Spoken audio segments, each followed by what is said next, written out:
Selamat sore semuanya. Oke, kita beri tepuk tangan yang meriah dulu dong untuk Ida Arimurti. Assalamualaikum warahmatullahi wabarakatuh.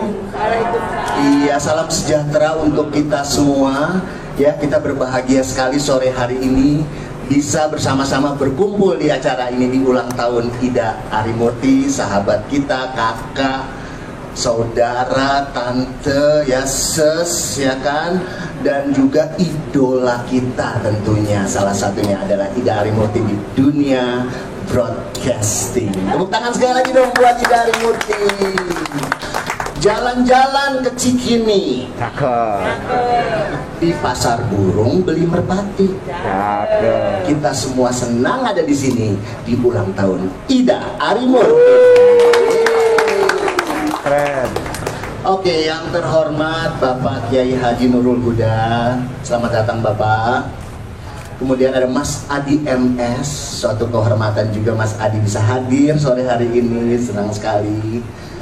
Di sebelahnya tentu Mbak Ida Arimurti yang saya kenal dari berawal dari saya ngefans, ya saya itu ngefans sama Ida Arimurti. Di Prambors kan saya kerja nih, saya sempat main-main ke studio untuk cuman ngeliat Ida Arimurti yang mana sih, benar serius ini, benar-benar kejadian Ida Arimurti yang mana, oh itu dia ya ternyata.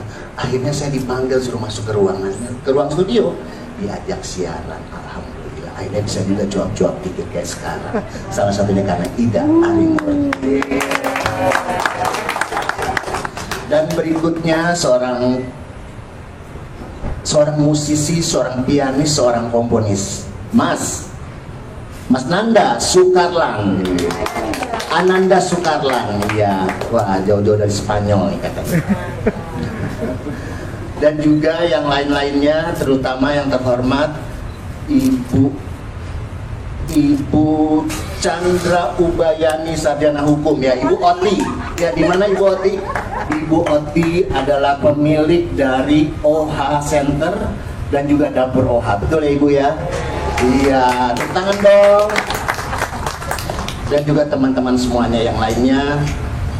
Ini katanya ada Pak Jenderal, udah datang belum? Pak Jenderal Kresno. Oh, ininya Jenderal Hendrovian.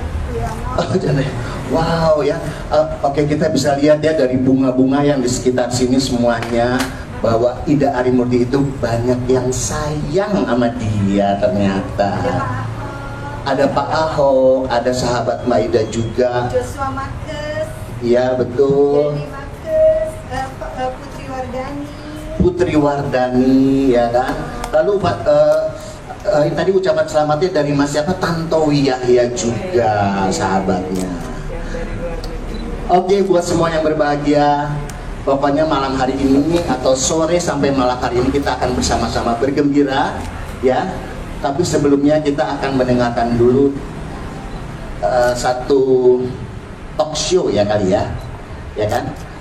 Satu tausiah, yang paling tepat adalah tausiah dari Bapak Kiai Haji Nurul Huda. Kepada Pak Kiai kami persilahkan. Sadi, atau kita gantian? Belum pernah kan dengar Pak Sadi tausiah kan? Baik, bismillahirrahmanirrahim. Assalamualaikum warahmatullahi wabarakatuh. Selamat sore, salam sejahtera untuk kita semua. Saya percaya sore ini sebetulnya ruhnya kasih sayang sedang berkumpul di tempat kita semua. Ini wajah-wajah yang hadir, wajah-wajah penuh kegembiraan. Gembira semua ya. Hari ini kita bersama untuk melangitkan syukur. Kita bergembira, berbahagia karena sahabat kita Mbak Ida Arimurti bertambah usia di hari ini. Tentu saja harapan kita agar kiranya beliau bertambah kesehatan dan juga insya Allah setelah puluhan tahun berkarya di bidang broadcasting, hari ini dan seterusnya akan banyak karya-karya baru lagi nih Mas Hari. Dan saya nggak tahu harus ngomong apa yang beda. Saking bahagia dan gembiranya. Meskipun saya berpikir ya, kok seorang Ida Arimurti mau gitu ulang tahunnya ada tausiahnya juga gitu. Tapi kata tausiah itu sebetulnya kalau kita pernah mendengar salah satu firman Tuhan pada surat Al-Asri itu yang sangat terkenal, itu ada kalimat watawasau bil haqqi watawasau bis sabr itu ya. Saling menasehatilah dalam kebenaran dan saling menasehati dalam kesabaran. Ini menarik juga, kenapa kok kata kebenaran disandingkan dengan kesabaran?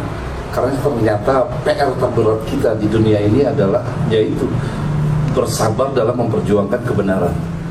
Kebenaran yang kita yakini.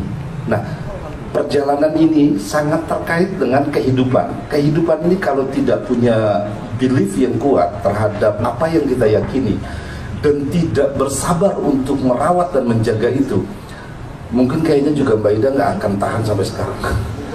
Karena siapapun kita pernah mengalami tekanan yang luar biasa di dalam hidup.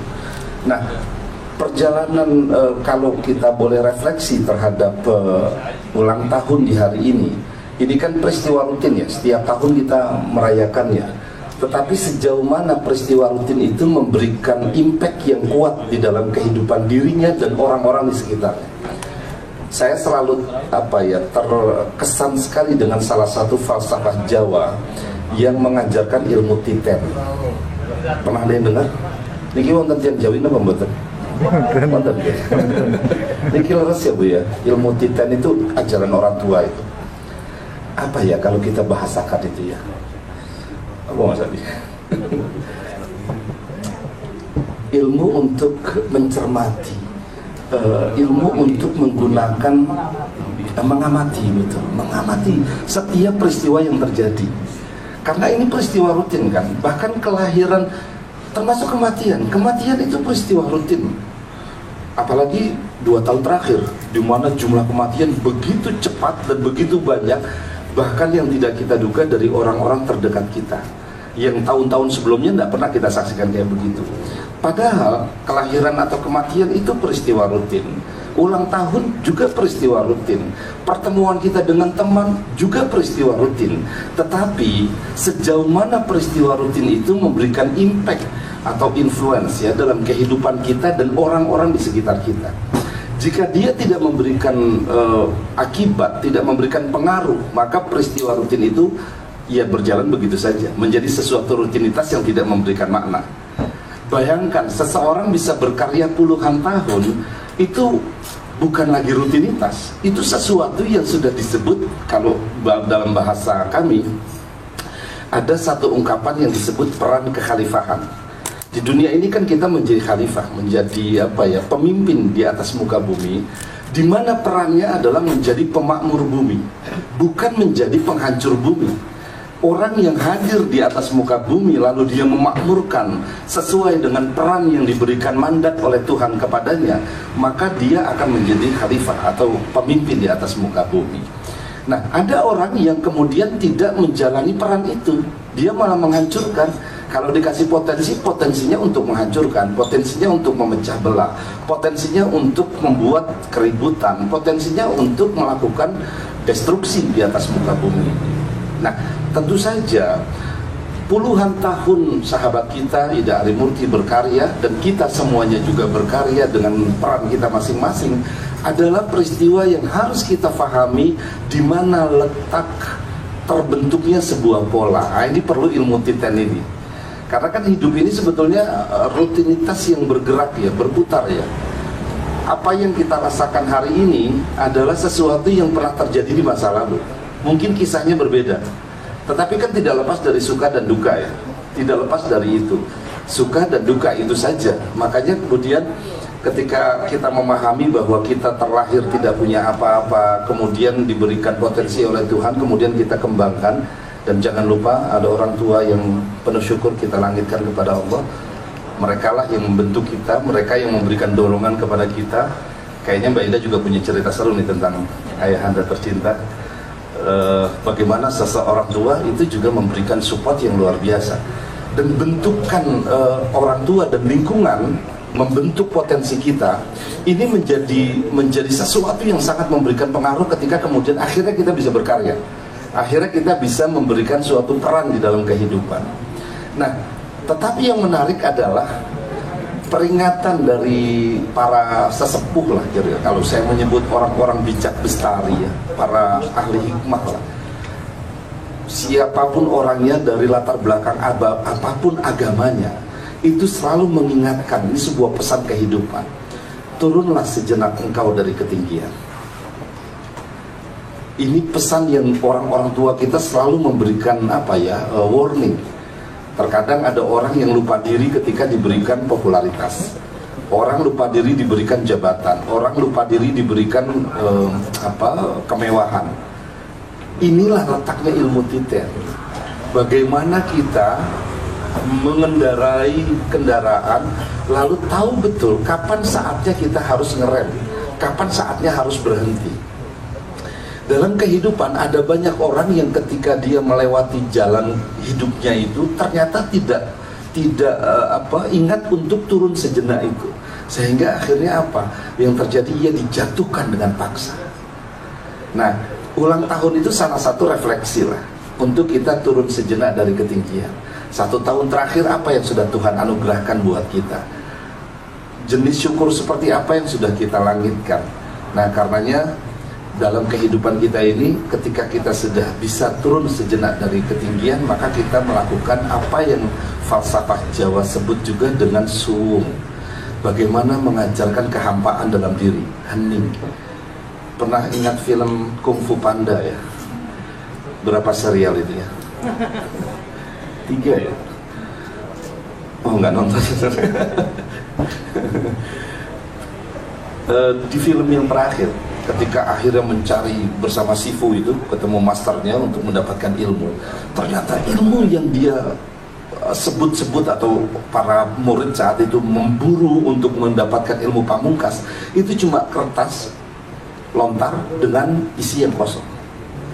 Tidak ada isinya. Itu yang diburu oleh sekian banyak orang. Ini pamungkas loh, kalau menguasai ilmu ini bisa menguasai jagat persilatan, menguasai dunia. Ternyata kosong. Dalam bahasa agama itulah ketulusan. Al-Quran membuat banyak sekali pesan-pesan agama, dari mulai teologi, hukum, moral, cerita, dan lain-lain. Tetapi kekuatannya ada di surah Al-Ikhlas itu, surah Qul huwallahu ahad Allahu somad itu. Secara bahasa, kata ikhlas artinya adalah murni. Padahal kata itu tidak disebutkan di ayat tadi. Biasanya kalau Al-Quran menamakan satu surat, itu namanya disebut di dalam surat tersebut. Kecuali surah Al-Ikhlas, dia tidak disebut di situ, tetapi dinamai Al-Ikhlas. Artinya apa? Kemurnian. Murni itu tidak tercampur apapun. Kalau kita menyebut cerita di Kung Fu Panda tadi itu mendapatkan ilmu tentang mengosongkan diri, ini yang saya kepikiran. Kenapa saya lupa ya, artis dari barat itu, dari Amerika, yang kemudian akhirnya hijrah ke Tibet itu, Richard Gere. Kenapa tujuannya ke sana? Michael Jackson di menjelang akhirnya juga sangat spiritual ya. Sesuatu yang sebetulnya mengajarkan kepada kita, ada yang harus kita buru. Jangan kemudian dipaksa untuk turun, jangan dipaksa untuk jatuh, tapi kau mencari lewat apa? Lewat ilmu titen tadi itu. Telaah 40 tahunmu, telaah 50 tahunmu, telaah 60 tahunmu, telaah 70 tahunmu. Maka disitulah kita akan bertemu dengan orang mengistilahkan dengan wangsit. Tetapi saya menyebut ini bagian dari wahyu yang Tuhan turunkan kepada kita. Seorang intelektual Muslim dari Pakistan, namanya Sir Muhammad Iqbal. Sir ini adalah gelar yang diberikan oleh pemerintahan Inggris kepada Muhammad Iqbal. Dia seorang pembaharu yang kemudian berbicara tentang jika engkau mau mendalami fahamnya turunnya wahyu. Setiap agama itu kan punya kitab ya. Bagaimana proses turunnya, maka bacalah ia seolah-olah itu diturunkan kepadamu. Dan ini pesan orang tuanya Iqbal kepada dia. Nah, saya ingin menyebut ini wahyu dalam konteks personal ya. Jangan kemudian setelah ini pulang dari sini jadi nabi semua nanti karena katanya dapat wahyu. Enggak, saya takut penistaan agama. Tetapi ini sangat personal hubungan kita dengan Tuhan. Loh, Richard Gere belajar dari mana hingga kemudian dia harus ke Tibet gitu. Dan banyak sekali orang-orang di puncak popularitasnya, di puncak ketenarannya, di puncak perolehan yang dia terima, ia diingatkan untuk turun sejenak dari ketinggian, lalu kembali membangun hubungan spiritual antara dia dengan Tuhan. Nah, inilah yang saya rasa bisa saya sampaikan. Ini pesan buat saya, buat Mbak Ida.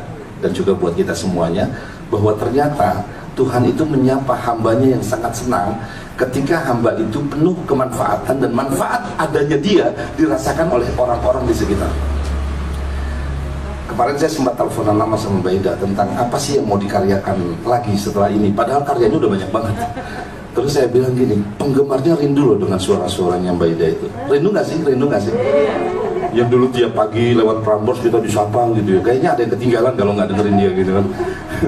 Jadi saya rasa memang ini starting point nih untuk kembali menyapa dengan format yang tentu saja eranya sekarang sudah sangat digital gitu ya, berbeda dengan yang dulu, tetapi ini adalah bagian yang harus terus kita lanjutkan. Karya-karya apapun yang kita berikan, selama itu adalah kita sadari peran yang Tuhan berikan kepada kita, maka ini adalah cara kita menjemput kematian yang indah pada ujungnya. Jadi apakah kita bisa meng-create kematian kita? Oh iya, kita ini orang yang ditakdirkan oleh Tuhan soal mati itu pasti, tapi kan kita nggak tahu caranya bagaimana gitu. Maka kehidupan yang penuh peran adalah cara bagi kita untuk meng-create kematian yang indah, yang disebut husnul khotimah itu. Maka hidup ini perjalanan merangkai cerita, tetapi kalau sekedar cerita, dia tidak jadi legenda. Create your history, not just a story. Kalau sekedar menjadi cerita, akan diceritakan orang kemudian selesai. Tetapi ketika menjadi history, akan menjadi sesuatu yang diulang dan orang mendapatkan makna dari perjalanan hidupnya. Setiap kita adalah orang yang tengah menyusun cerita setelah kematian kita. Dan marilah kita belajar dari seorang Ida Arimurti yang kehidupannya memberikan banyak warna bagi orang lain, yang kehidupannya memberikan banyak manfaat buat orang-orang yang ada di lingkungan beliau. Dan mudah-mudahan kita juga punya karya paling tidak di lingkungan keluarga kita sendiri. Mudah-mudahan kalaupun nggak terkenal-kenal banget kayak Ida gitu ya, ya mudah-mudahan ya kita mosong nggak dikenal sama anak sama cucu sendiri gitu ya. Nah, mudah-mudahan ini yang terbaik buat kita, buat Ida Arimurti dan buat kita semuanya. Terima kasih. Wallahumma muwaffiq ila aqwamit thoriq. Wassalamualaikum warahmatullahi wabarakatuh. Waalaikumsalam warahmatullahi wabarakatuh. Terima kasih baik Pak Kiai Nurul Huda yang sangat mencerahkan, dan saya langsung mau mempraktekkan, yaitu turun sejenak. Nah, Turun sejenak dari ketinggian. memang kita perlu turun sejenak ya dari ketinggian Bapak. Soalnya tadi saya dari pas ngomong kungfu panda, sebenarnya mata Bapak tuh agak ke saya. Oh iya, Bapak masa sih? Oh, kungfu panda enggak tahu. Udah gitu, Mas Adi.